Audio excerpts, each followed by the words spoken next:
Hello बच्चों, नमस्कार। आज के क्लास में जो है लेथ मशीन से संबंधित मल्टीपल चॉइस क्वेश्चंस हैं। पहला क्वेश्चन दिया हुआ है, लेथ में कैरिज मूव करता है। लेथ में कैरिज जो है मूव करता है रोटेशन के अक्ष के समानांतर, रोटेशन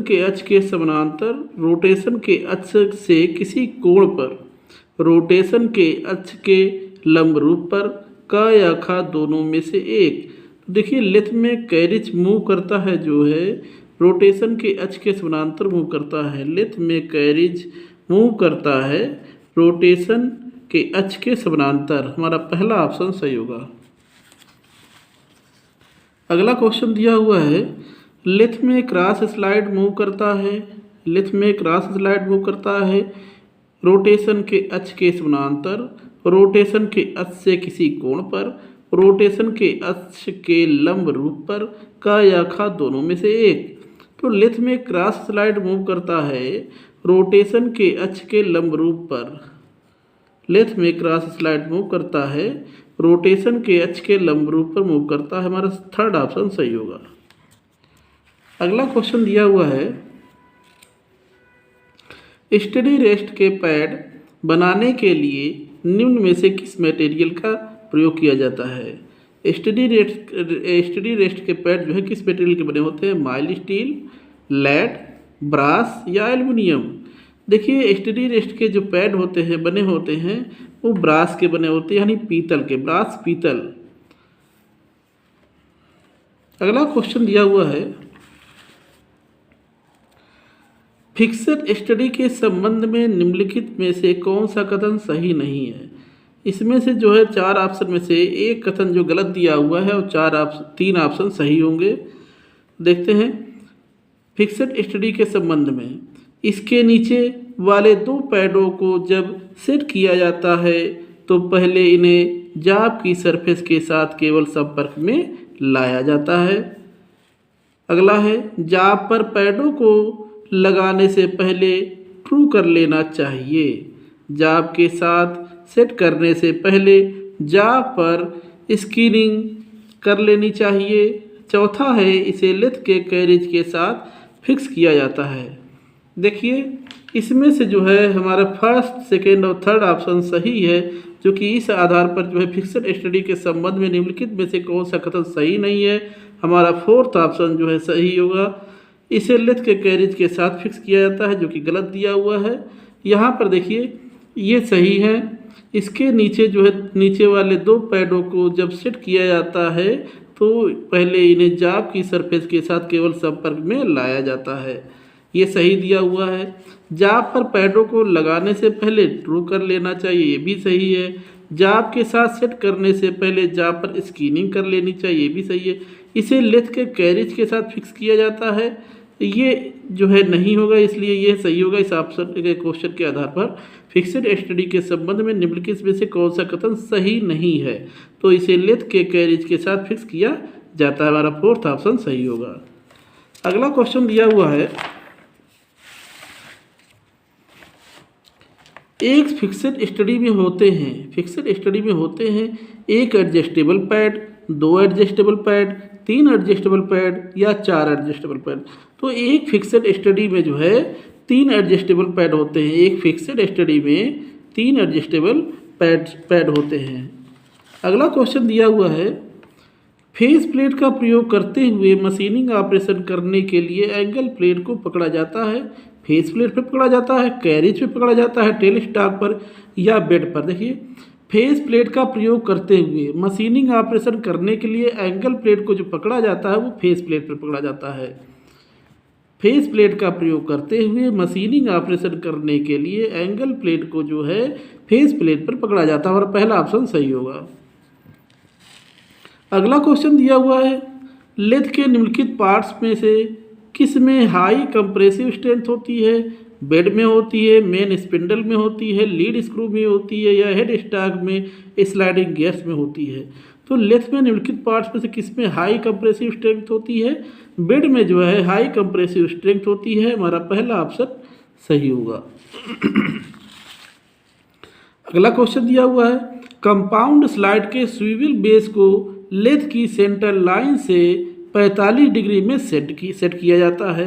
क्रॉस स्लाइड इंडेक्स पर रीडिंग की डिग्री होनी चाहिए। देखिए फिर से देखिए क्वेश्चन, कंपाउंड स्लाइड के स्विvel बेस को लेथ की सेंटर लाइन से 45 डिग्री में सेट किया गया है। क्रॉस स्लाइड इंडेक्स पर रीडिंग की डिग्री होनी चाहिए 135 डिग्री, 90 डिग्री, 45 डिग्री या 30 डिग्री। तो इसमें से जो है हमारा 45 डिग्री सही होगा, थर्ड ऑप्शन सही होगा। देखिए कंपाउंड स्लाइड के स्विvel बेस को लेथ की सेंटर लाइन से 45 डिग्री में सेट किया गया है। क्रॉस स्लाइड इंडेक्स पर रीडिंग की डिग्री जो है 45 डिग्री की होनी चाहिए, हमारा थर्ड ऑप्शन सही होगा। अगला क्वेश्चन दिया हुआ है, टेपर अनुपात के लिए निम्नलिखित में से कौन सा सही सूत्र है। टेपर अनुपात फाइंड आउट करने के लिए कौन सा सूत्र सही है। के बराबर capital D minus small D divided by L. खा है कैपिटल के बराबर capital D minus small D divided by 2l। Third है कैपिटल के बराबर capital D plus small D divided by L. घा है capital K equal to capital D plus small D divided by 2l।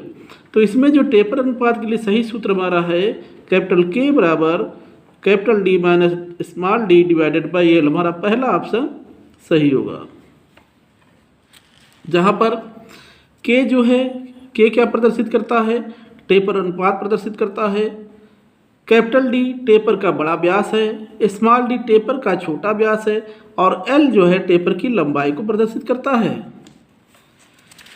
अगला question दिया हुआ है,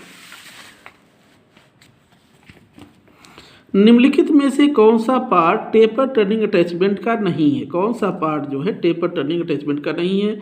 guide block, sliding block, guide bar या carrier. देखिए कौन सा पार्ट जो है टेपर टर्निंग अटैचमेंट का नहीं है, तो कैरियर जो है टेपर टर्निंग अटैचमेंट का पार्ट नहीं है, हमारा फोर्थ ऑप्शन सही होगा।